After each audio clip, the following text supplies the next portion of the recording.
Hello, welcome to the MoLab conversation at the Max Planck Institute for Social Anthropology in Halle, Germany. Today is the third week of the Ukraine war. The situation remains very uncertain, and we know the outcome will be ugly, complex, but it's harder to predict. How should the progressives respond to such a situation, especially progressive forces in the global south, to think about this and make their own voice heard? So today I'm very pleased to have Professor Ranabir Samaddar join me. Professor Ranabir is a distinguished chair professor in migration and forced migration in the Calcutta Research Group. So Ranabir, yeah, huge welcome to our Thank you for MoLab having me for conversation. this discussion. Yeah. Of course, you are expert of forced migration, and you have worked on partition in India as well as you look at the various migration across the world, but including Europe. So what is your observation about the ongoing Ukraine refugee crisis now? The crisis is severe, of course. UNHCR says that this is the severest crisis in the post-war Europe.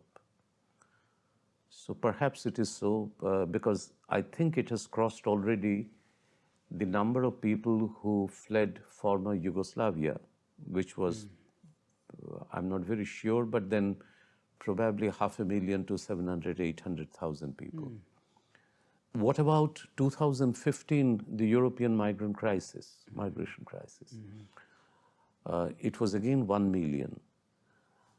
But this refugee crisis is severest also for understandable reasons. Its impact on the media, its impact on neighboring countries, its impact on several other things. I mean, I hope we can discuss that. But do you see, given the sheer size of the refugee flow, do you think it may bring about some paradigm changes in terms of how European society deal with refugees in the future? Or precisely because it's regarded as exception, very different from the refugee flows from Syria and etc., it will be treated blanket away from the main paradigm of refugee management. So actually it wouldn't lead to any systemic changes.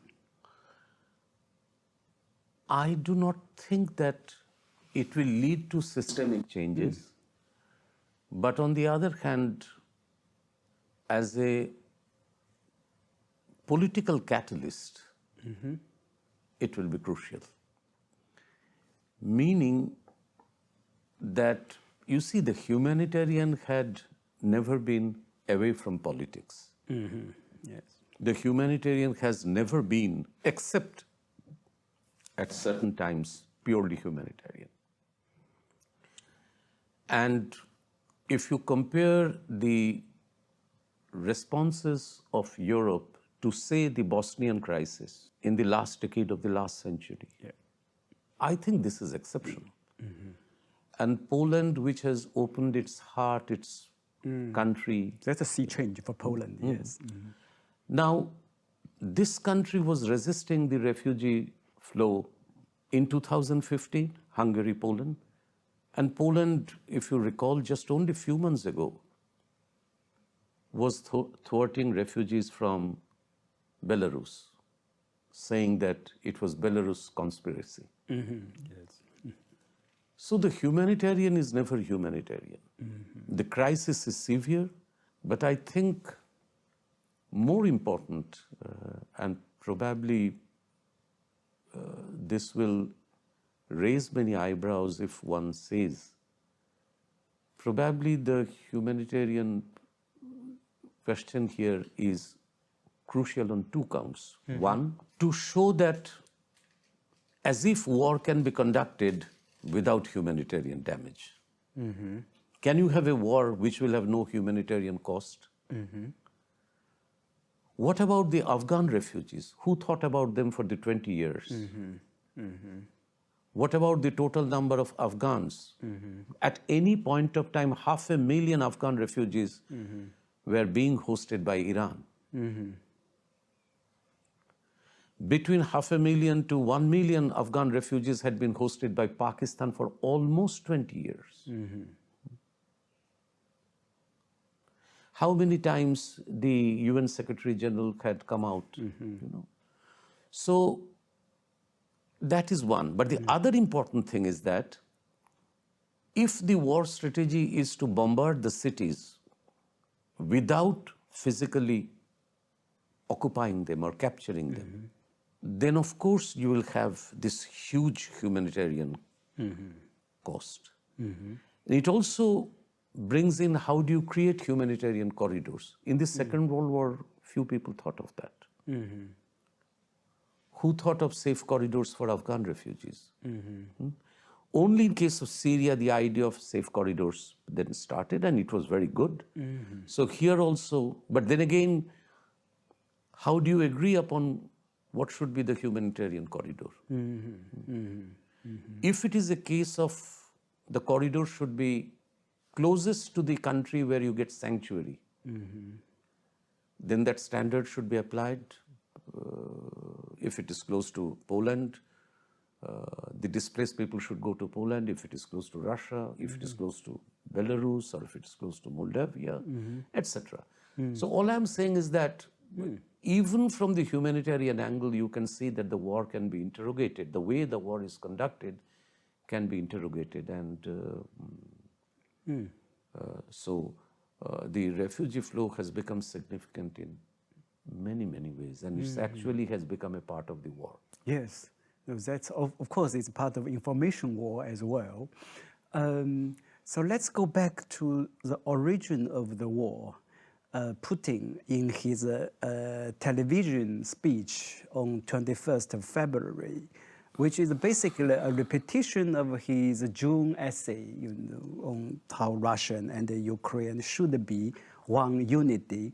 And he basically blamed Lenin, saying that it was the Soviet Union, it was Lenin created Ukraine artificially for the purpose of topple the Tsar and to maintain in power, and etc. And therefore, Ukraine is a fake country and should be no need to be protected, but rather should be reincorporated back to Russia.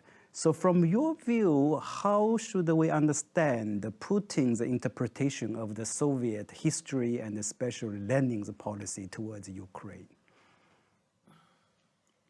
I'm not seized with that question.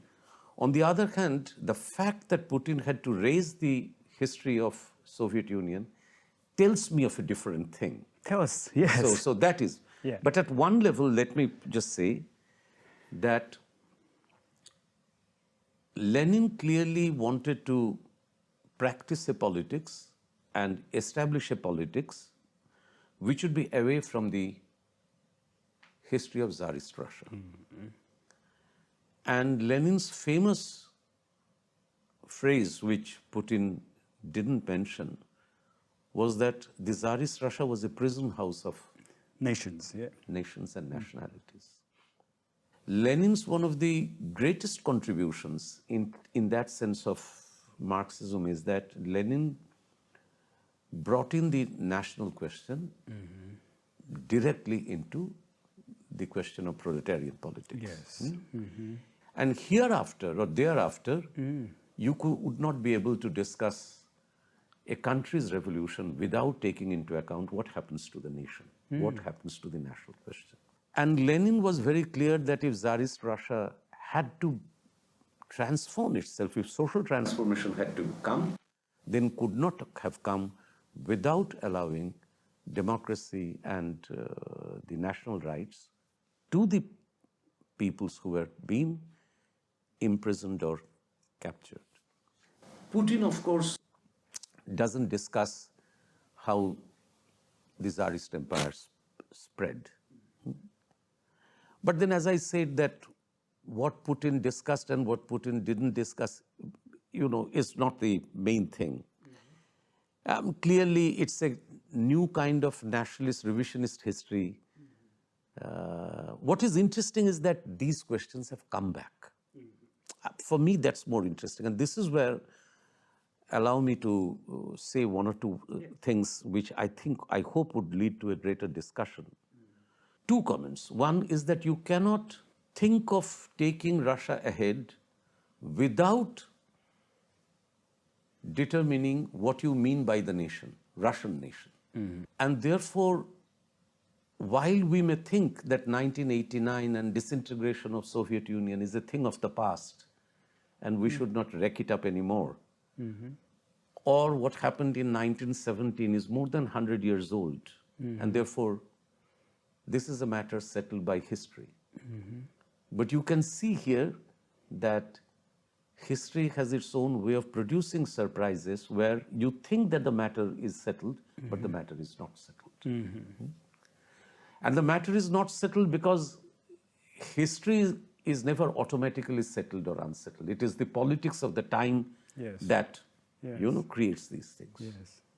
But I think, therefore, the more interesting question is why this question has to come back today. Now, yes. I wrote to my friends that the ghost of Stalin is always, hovering over the Western commentators as well as over Putin.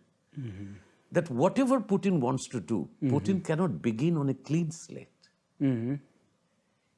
If he has to renegotiate Russia's relations with Georgia, or what will happen to Crimea, with Ukraine, he would have to confront the question again that how did it come to this stage all about? And therefore his comment that the disintegration of Soviet Union was the biggest geopolitical shock of the 20th century. So that ghost will be always there. And the fact that people can't, Western commentators are continuously comparing Putin with Stalin. But why this comparison? Why is Stalin's ghost hovering over everyone? Precisely, and that is where my second answer, that Stalin had established a kind of the border of Europe. The border of Europe ran through the middle, the West and the East. And a kind of a geopolitical balance was maintained. But you mean the border, actually the internal border of Europe? Is the border between West and East Europe. But that was considered as your borders of Europe. Now, Georgia, the border would go to Georgia. So apart from those extreme cases, today when it is said that an attack on Ukraine is the attack on Europe, but Russia is not Europe. So without going into any more details, Stalin had in some way decided that this is how the border and the security of Europe would be managed. But that was upset. And then the West thought that it had been settled to its own advantage. Now the whole question has been reopened. So this is why I am saying that the Putin speech is important, because at one level, if he says that I want to go back to the old Soviet Union, meaning that geopolitical entity called the Soviet Union, then can he remain silent about Lenin and Stalin? No. On the other hand, if he says that whatever had happened, we accept it, which he says that we are ready to accept, provided that the West also gives me the guarantee that no further, there is a red line, that red line will not have to be crossed. So I think that 1989 is not going to be resolved so easily, and therefore Putin's speech, is a pointer. But my last remark on this would be that after all, history is not the last jury. You may interpret history in any way you like, but it is the politics of the time that will. So therefore, Lenin is remembered because of the politics of the time, because he could say that the Bolshevik or the communist policy towards nations would be different from what the Tsarist policy was, because he could say we will follow a non-imperial policy. And today, when Russia has to define what its policy vis-a-vis Western militarism would be, he has to chart out a completely different path. But he's not a revolutionary. No. So he has to fall back on the history of the state. That's an excellent point. I think one, we can say it's a strategic error or misreading of history on Putin's part is that he somehow wished to settle the account once for all through this war, which is, as you said, is going against the basic law of human history, because nothing can be settled once for all. So it's always about politics of the day. And I think the biggest challenge that we face, I mean, not only Russia, but the entire world face is that we have not developed enough capacity or vocabulary to articulate our politics of the day, right? There's what is a concrete alternative, how you to solve the national question and arrange international relations. So that is very vague, and then people instead resort to the raw force, the military violence to settle problems. Yeah. Thank you very much, Professor Ranabir.